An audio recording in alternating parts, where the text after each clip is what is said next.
gentlemen, Full Sail Family and Associates. I hope you all doing well today. So you guys are doing well today? You guys are good? Yeah. Some of you are good, some of you are just sitting there like,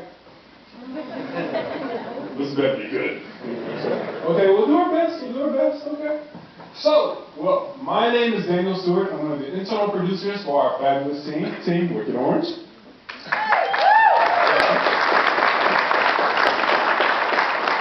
And today we're here to present to you our fabulous game, Scurvy the Seaweed Slinger.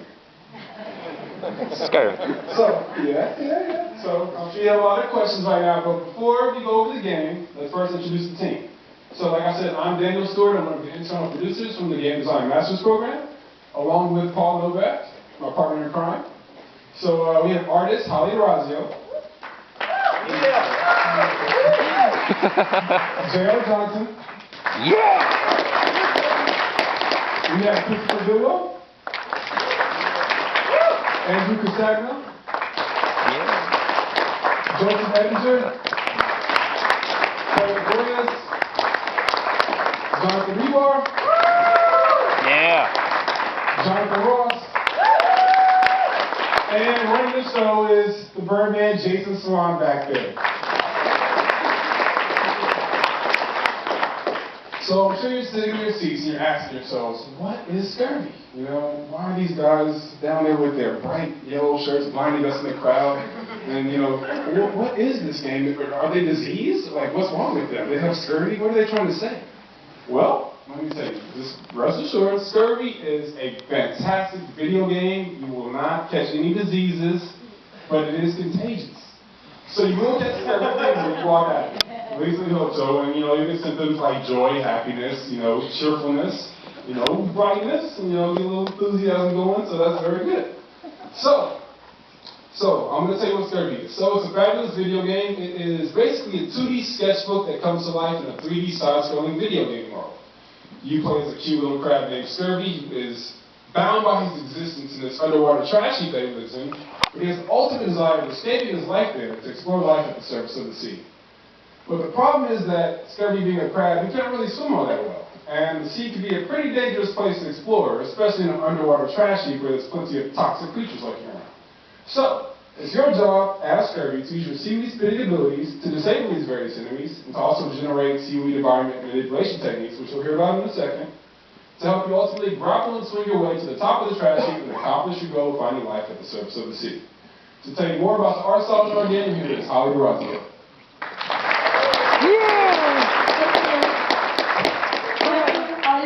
And I am the art lead for Team Wicked Orange. When our group first got together and discussed what we wanted to make during Final Project, we agreed that above all else, we just wanted to make a game that's fun to play. The concept art for Scurvy the Seaweed Slinger really injected our game design with a ton of fun and personality early on in pre-production. Because of this, we decided to bring these sketches to life. Bringing the art from 2D into 3D proved to be a really fun challenge, so we're excited to share with you today how we went about constructing Scurvy, our main character. At first glance, Scurvy appears to be two-dimensional, but he is in fact 3D. You can think of his body much like a sandwich, in that it's constructed out of a series of planes and cylinders that are all sort of smushed together. After he's built, he needs some color, so we apply texture to all of his geometry, and we use something within that texture called the alpha channel that allows us to give transparency to any of the areas that we wish to keep clear. Oh. The final step in making him would be giving him a skeleton. Once all his joints are in place, then he's bendable and he's ready to be animated. So with that, we have Scurvy. Now you may be wondering where his arms are, and to explain to you where they are is John Ross. Yay! Thank you, Holly. I'm John Ross. I'm the technology lead for Wicked Orange. And one of the decisions we made early on is we wanted Scurvy's claws to sort of look like they were attached to his body by a string. So as he walked and jumped around the level, they would drag behind him. And we decided the way to do that was through procedural animation. And to quickly explain that, in games, you see two types of animation. You have keyframe animation and procedural animation. Keyframe animations are animations made by artists. Right now you see one, it's Scurvy's idle animation. The advantage of these is the artists make them, and they can be more organic and look nice, but they play the same way every time. And that's why we use procedural animation, which is animation done through the code. It's done by the programmers. And the advantage of this is you can have outside behaviors like physics and what the character is doing influencing that animation.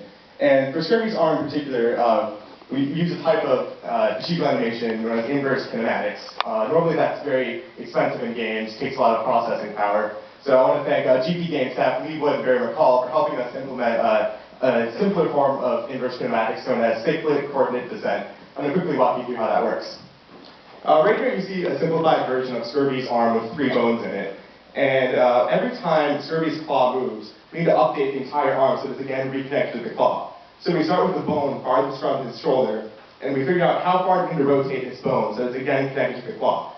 So we do that, rotate that bone, and then we go up the entire arm doing the same thing, rotating the bone so they're again connected to the claw. As you can see though, it's still not quite connected. That's where the cyclic part of cyclic coordinate descent comes into play. This thing is repeated several times every time we update the frame of the game, and eventually it will be reconnected. So once this algorithm is in place, Scurvy has his arms. And now that Scurvy's finally built, he can enter the world.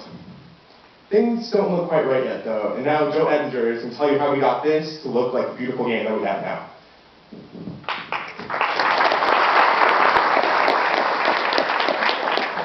Hi there, I'm Joseph Edinger, asset lead for Team Wicked Orange. As you can see, Scurvy's sitting at the bottom of the underwater trash chute. The only problem is it doesn't quite look underwater. The reason for this is none of the shading techniques are applied yet. The first technique we used was lighting. What lighting can do is give a much more dynamic feel to your environment and add a little depth to it.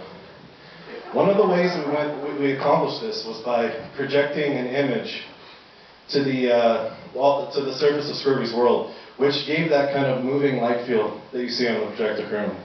The next technique we used was a fog shader. This shader gives a very atmospheric underwater feel to the world. The way we did that was applying a color value that increased the further in the distance in the scene an object is. Finally, effects allow the user to know what he can and cannot interact with, like the fish hook you see above Scurvy. Also, they can make the environment feel a lot more alive, like the bubbles you see currently rising to the surface. Thank you for your time, and Kevin Perez is coming to tell you how Scurvy gets around his environment.